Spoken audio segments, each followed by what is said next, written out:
24 घंटे में 24 मिनट मेरे प्रभु के लिए, यद्यपि जीवन प्रभु के लिए, पर जैसे निराश होके, तो निराश होके हम कहते हैं, वैसे तो पूरा जीवन प्रभु के लिए, पर वैसा नहीं कर सकते हो तो समय समर्पित कर दो, पर 24 मिनट तो ऐसी प्रार्थना है।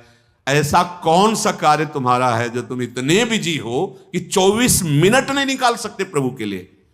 आप देख लो अपने जीवन के समय को कैसे व्यर्थ करते हो, और 24 मिनट के लिए हमसे तर्क करते हो कि वो गाड़ी में चलते हुए जप सकते हैं, वो कार्य कर, इसके लिए तो है ही उपदेश, चलते फिरते उठते बैठते खाते पीते हर समय नाम जप करो, वो तो अहो भाग्य है। लेकिन इस 24 मिनट को तुम कार्य प्रणाली नहीं भाई। जब तुम्हारे लिए कह दिया कि 24 घंटे में सो मेहनत करो, जो भी कार्य, 24 मिनट निकाल के प्रभु के लिए, माला से बिना माला से, जो नाम प्रिय लगे, राधा राधा राधा। अरे देखो कितना एकांत में तुम्हें आनंद। बोले मन नहीं लगता, मन भागता, भागने दो, तुम बैठ जाओ, तुम बैठ जाओ, वो लग जाएगा एक दिन। तुम नाम पकड़ो। अच्छा ये नाम है, इसमें तो उपांश और मानसिक का भेद नहीं। आप ऐसे को राधा राधा राधा राधा राधा राधा राधा राधा राधा राधा 24 मिनट आप करके देखो, आंख मूंद लो, राधा राधा राधा राधा राधा राधा राधा राधा राधा राधा राधा। अब इसमें मन लगने की बात है, इसमें तुम्हें कोई प्राणवायु का संशोधन करना है, अधिक से अधिक राधा राधा राधा राधा कृष्ण कृष्ण, जो नाम प्रिय हो। आप देख लेना, आप खुद देख लेना, आपको पता नहीं होता। जैसे दो लकड़ियों के घर्षण से अग्नि पैदा हो जाती है, ऐसे जिह्वाग्र और नाम की रगड़न से अमोघ अध्यात्म शक्ति पैदा होती। विश्वास करो, अमोघ शक्ति पैदा, तुम्हारा ज्ञान, तुम्हारा हृदय का अध्यात्म बल जहां जागृत हो गया, कोई भय नहीं, कोई शोक नहीं, है ही नहीं। दूर से रस्सी का सांप मान के भयभीत हो रहे थे, जब तुम्हें दिखाई देगा केवल गोविंद ही गोविंद है, भय नाम की चीज नहीं रह जाएगी। इसमें पार करने का एक ही उपाय, भगवन नाम। देखो बात आई, चार बात, भगवन नाम। जितना नाम जप करोगे उतना ही दुख से ऊपर उठते जाओगे। मान लो, विश्वास मान लो। एक ऐसी आनंद दशा होती है हृदय की। देखो एक बार हमको किसी ने बताया था कि एक कोई गैस होती है, वो अगर खुल जाए तो लोग हंसते ही रहते हैं। ओ है, हाँ, जो हम तो कह नहीं पाए कि फ्लैपिंग क्या ऐसे गैस है, लाफिंग, हमने समझा फ्लैपिंग वो हंसी वाली। एक गैस में इतनी ताकत है कि कोई कितना भी डिप्रेशन में वो हंसता ही रहेगा। गैस में, भगवान के नाम में इतनी ताकत नहीं कि हर दुख मिटा के तुम्हें आनंद में रहे। सोचो, प्रकृति की एक गैस है, प्रकृति की एक औषधि है जो बेहोश करके अंग काट दे तो भी पता ना चले। भगवान के नाम में, धन्वंतरी जी ने कहा, सब औषधियों का शोध करने पर पता चला भगवान नाम में जितनी रोग निवारण, दुख निवृत्ति, शोक निवृत्ति सामर्थ्य उतनी किसी औषधि में नहीं। धन्वंतरी जी के वचन। जामवंत जी कह रहे हैं ये तो बाहरी समुद्र पर पुल आपके प्रताप से बनी जाएगा, पर भाव समुद्र से पार होने का एकमात्र उपाय है भगवन नाम। अपनी जिह्वा से निरंतर, हम जैसे भी हैं अपने प्रभु के हैं, ये भाव बहुत मंगलमय है। हमारे प्रभु को ऐसा हो तभी स्वीकार होगा, ऐसा नहीं है। कैसा भी हो, कोई भी हो, बस शरण में हो जाए और नाम जप करने लगे। खुद आप देख लेना, अगर बात आपको समझ में आ जाए तो ये जो श्रीमद् चतुराशी जी है, इसके जो पद हैं, पहली बात तो तुम्हारा कोई भाव न बने, कोई श्रद्धा न बने, और अगर एक बार 84 जी का पाठ 24 घंटे में कर लेते हैं, 45 मिनट लगेंगे रफ्तार से करने में, थोड़ा आराम से गाएं तो 1 घंटा, और अपने लोग जैसे मस्ती से गाते हुए परिक्रमा लगाते तो 1.25 घंटे में पूरा से आराम। एक 84 जी का पाठ करने वाला कभी 84 लाख योनियों में नहीं जा सकता। ये उन महापुरुषों के वचन हैं जिनके अधीन प्रियालाल हैं। छुट्टी 84 भ्रमंते निर्खय जुगल किशोर।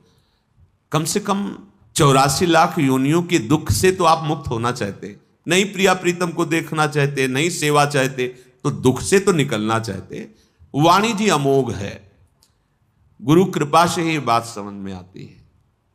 अगर चतुराशी जी के किसी भी पद को आप कंठस्थ कर ले, कोई एक पद, और उसी को 100 बार 200 बार अंदर अंदर गुनगुनाइए, फिर आप देखिए कैसे आपका हृदय निर्मल होता है, कितनी जल्दी आपके अंदर भागवतिक सद्गुण आते हैं। पर आप कीजिए, घंटों चलते हुए प्रपंच की वार्ता कर लेंगे, पद नहीं गुनगुनाएंगे। व्यर्थ में बैठे मन कल्पना में घूम रहा है, उसको डांट करके नाम में नहीं लगाएंगे। देखो, अगर सुख प्राप्त करना, इसीलिए हम प्रायः आपसे प्रार्थना करते रहते हैं कि ये आशीर्वाद, ये कोई कृपा या कोई पदार्थ दे दे, इस भ्रम में मत रहना। ऐसे ऐसे महापुरुषों के दर्शन हुए हैं जो गुरु कृपा से, इष्ट कृपा से ही केवल उनका दर्शन हो सकता। दिगंबर, शरीर की शुद्ध नहीं, खान पान की, जहां पैर नहीं रख सकते हो ऐसी तपती हुई बालू, उसमें दिगंबर पड़े हैं, ब्रह्मानंद में मगन। आप जब तक अपने आप को सतमार्ग में नहीं लाएंगे, भजन में नहीं लाएंगे, असत मार्ग को त्यागेंगे, कोई सुखी नहीं कर सकता, कोई सुखी नहीं कर सकता। ये बात अंदर बैठा लो। कौन काहू के सुख दुख कर दाता, निज कृत कर्म भोग सुन भ्राता। इसलिए शरीरम श्री वृंदावन भुवि सदा स्थापे, मना सदा पार्श्वे वृंदावन रसिकयोर न्यस्य भजने। आहा, जो युगल सरकार के भजन में रसिक जन डूबे हुए हैं, मन उनकी आज्ञा में दे दीजिए। अर्थात जैसा वो उपदेश करते हैं वैसे ही मन को चलाइए, तो निश्चय भजन है, वो भजन में समर्पित हो जाएगा। वचस्तत् केली नाम नवरत गाने रमय तत्, वाणी से उनकी केली रस का गान, बड़ा सुख मिलता है श्यामा श्याम को। सबसे बड़ा सुख मिलता है जब उनकी लीला का गायन करके सुनाते हो। जैसे आप गा रहे हो, आज निकुंज मंजू में खेलत नवल किशोर नवीन किशोरी, अति अनुपम अनुराग परस्पर सुन भूत भूतल्प। ये जोरी मुस्कुराती है प्रिया प्रीतम की। बस ये जहां प्रसन्न भये तो क्या होता है, जब राधिका श्याम प्रसन्न भये तो नित्य समीप सुख खींच ले। बस हमारी बात बन गई, हमारे मन को समीप। तो किशोरी मात मानम किमेश कुमारी नुकले, श्री लाडली जी के समीप उनकी सेवा की भावना और भाव देह दोनों प्राप्त हो जाता है। जब लाडली जी घसीट लेती है तो सेवा की भावना और सेवा जिससे संपादित होती है वो देह, जो सेवा संपादन की देह है वो सच्चिदानंद है, पार्थिव देह नहीं, जन्म मरण वाला मलमूत्र बनाने वाला शरीर नहीं, चिदानंद देह। तब वो देख पाता है, जो यहां श्रीपाद के सदा पार्श्वे, वो देख पाता है अपनी प्राणेश्वरी स्वामिनी के पार्श्व में विराजमान, कैसा अद्भुत सुख। पर वचस्तत् केली नाम नवरथ, नवीन नवीन सुख का अनुभव होना चाहिए, तभी मानना हृदय निर्मल हो। एक पद को 100 बार गा रहे तो हर बार आपको नया रस मिल रहा है। नाम जब के हर बार नया सुख मिल रहा है नाम से, राधा राधा राधा, हर बार एक नया अनुराग पैदा हो रहा है नाम के प्रति, नई आसक्ति पैदा हो रही है। कथा पीयूषादौ श्रवण युगल प्रीति विकलम, जब आप प्यारे जो की रूप माधुरी, गुण माधुरी, लीला माधुरी सुनेंगे तो कह रहे प्रीति विकलम, निश्चित ऐसे प्रेम विह्वल कर देने वाली वृत्ति पैदा होगी। ये काम क्रोध लोभ मोह मद मत्सर, ये राग द्वेष मान अपमान दुख सुख, ये छू ही नहीं जाएगा। आप इतनी ऊंचाई पर होंगे आपके हृदय की भूमिका कि आपका स्पर्श नहीं कर सकते हैं। ये हुआ आशीर्वाद, ये हुआ संत समागम, ये हुआ मनुष्य जीवन का परम लाभ। इसलिए धैर्य पूर्वक चलो, ये आशा मत करो कि तुम्हें कोई महान भक्त कहे, महान संत कहे तो तुम संत हो, तुम्हारा भजन सार्थक। कोई तुम्हें पाखंडी कह दे, गाली दे दे, निंदा कर दे, तो भजन का हमें कोई फल ही नहीं मिला क्योंकि लोग गालियां दे रहे। देखो हमें भजन का फल मिला क्योंकि लोग प्रणाम। ये माया का आखिरी अस्त्र है, कंचन कामिनी कीर्ति।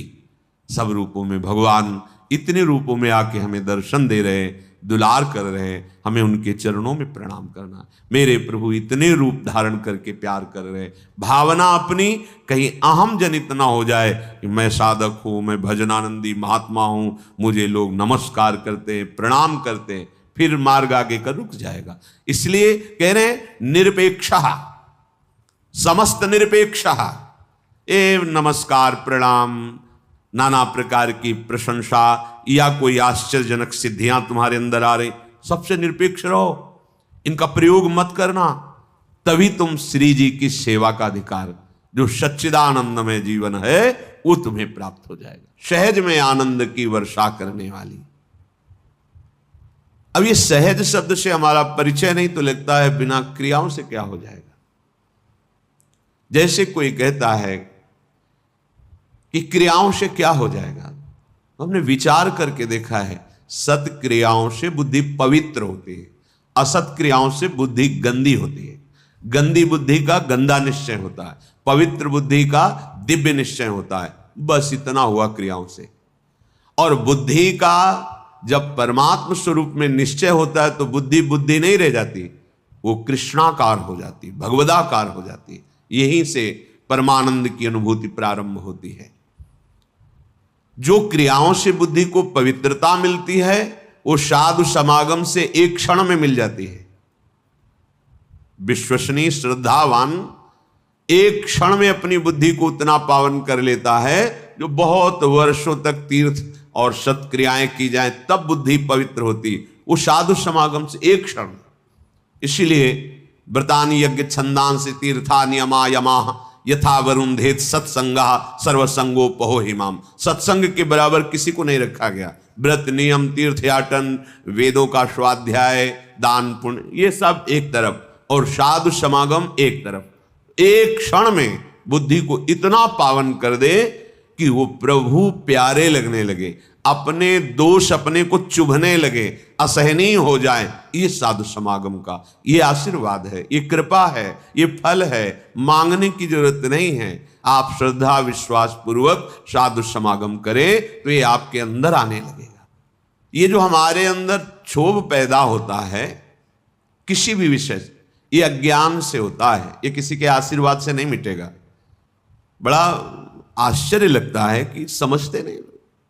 आप आशीर्वाद दे दो हमारा मन शांत हो जाए, कोई आशीर्वाद नहीं है। भ्रम में मत फंसना, बात समझना पड़ेगा। आपको विवेक के द्वारा आपको अपनी बात काटनी पड़ेगी, तब आपको शांति मिलेगी। तात्कालिक शांति, जैसे कोई बहुत थका हुआ पथिक आया, वातानुकूलित कक्ष में बैठ गया तो उसको तात्कालिक शांति मिलती, लेकिन स्थायी नहीं। ऐसे ही आप संसार से भटकते हुए जले हुए अशांत आए, संत महात्माओं के दर्शन की सभा में बैठे, आपको एक शांति मिली, स्थायी नहीं है। ये स्थायी तब होगी जब उनकी बात मानकर आप अपनी बुद्धि को उस मार्ग में चलाएंगे। ये प्रभाव तात्कालिक है। आपको ये जो आनंद की अनुभूति, एक शांति, एक विशेषता, ये प्रभाव है यहां का। लेकिन ये प्रभाव स्थायी बना रहे असंभव, क्योंकि त्रिगुणों का चक्र चलता रहता है, सतोगुण रजोगुण तमोगुण, ये हृदय में चलता रहता है। जब तक आप उपासना के द्वारा त्रिगुणातीत नहीं हो जाते तब तक ये प्रभाव स्थायी मत मानना। आंसू आ सकते हैं, रोमांच हो सकता है, तो प्रेम लक्षणा भक्ति थोड़ी हो सकती है। वो तात्कालिक सतोगुण का प्रभाव है आपके अंदर। ऐसे वायुमंडल में बैठे हैं कि आपको भागवतिक आनंद की अनुभूति होगी।